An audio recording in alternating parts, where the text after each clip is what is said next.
আমাদের সিকিম ভ্রমণের আরেকটি দিন শুরু হলো। আজ আমরা যাচ্ছি গ্যাংটক থেকে লাচুংয়ের পথে। পাহাড়ি রাস্তার মোড়, নদীর কলকল ধ্বনি আর প্রকৃতির অপরূপ দৃশ্য আমাদের এই যাত্রাকে সত্যি স্মরণীয় করে তুলবে। চলুন আমাদের সাথে পুরো দিনটা উপভোগ করুন। হোটেলে সকালে ব্রেকফাস্ট সেরে আমরা রওনা হই সকাল 11:30টায়। গ্যাংটক থেকে লাচুং প্রায় 120 কিলোমিটার দূরে। যদিও পাহাড়ি রাস্তার জন্য যাত্রা করতে সময় লাগে প্রায় 6-7 ঘন্টা। পুরো পথে প্রকৃতির অপরূপ দৃশ্য আমাদের যাত্রাকে আরও আনন্দদায়ক করে তোলে। ক্যামেরা হাতে নিয়ে আমরা সব কিছু ধারণ করার জন্য প্রস্তুত ছিলাম।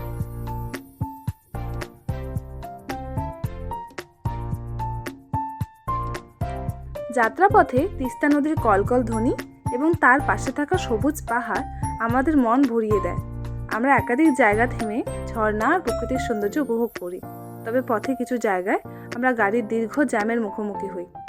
পাহাড়ি রাস্তায় এমন জ্যাম খুব স্বাভাবিক, বিশেষ করে যখন পর্যটকদের ভিড় বেশি থাকে। যদিও জ্যামে আটকে থাকা কিছুটা ক্লান্তিকর ছিল, তবু চারপাশে সৌন্দর্য আমাদের বিরক্ত হতে দেয়নি। জ্যামের পর আমরা দুপুরের খাবারের জন্য এক পাহাড়ি রেস্টুরেন্টে থামি। সেখানে গরম গরম খাবার খেয়ে আমরা আবার যাত্রা শুরু করি। পথে আমরা সেই এলাকাটি পার হই যেখানে গত বছর মেঘভাঙা দুর্যোগের কারণে বড় ক্ষতি হয়েছিল। দুর্ভাগ্যবশত সেখানেই আবারও আমরা দীর্ঘ জ্যামের সম্মুখীন হই। পাহাড়ি রাস্তায় এমন বাধা পেরোনো একটু কঠিন ছিল, কিন্তু আশেপাশের মনোমুগ্ধকর পরিবেশ আমাদের সহনশীল হতে শিখিয়েছে। মেঘভাঙা দুর্যোগের চিহ্ন এখনও সেখানে স্পষ্ট। প্রকৃতির শক্তি কতটা প্রবল তা এই জায়গাটি আমাদের মনে করিয়ে দেয়। স্থানীয় মানুষের পুনর্গঠনের প্রচেষ্টা এবং তাদের দৃঢ় মনোবল আমাদের মুগ্ধ করেছে।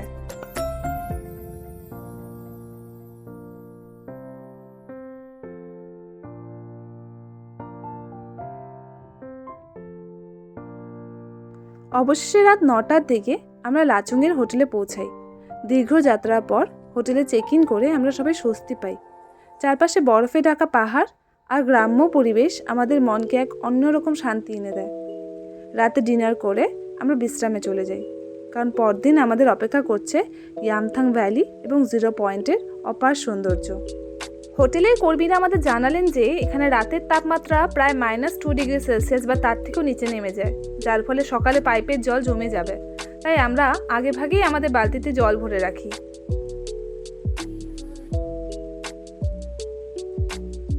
এভাবেই শেষ হলো আমাদের আজকের দিন। আগামীকাল আমরা রওনা দেব ইয়ামথাং ভ্যালি এবং 0 পয়েন্টের উদ্দেশ্যে। আমাদের সঙ্গে থাকুন আরও সুন্দর ভ্রমণ গল্পের জন্য। যদি আমাদের ভিডিও ভালো লেগে থাকে তাহলে লাইক, শেয়ার আর সাবস্ক্রাইব করতে ভুলবেন না। পরের পর্বে দেখা হবে।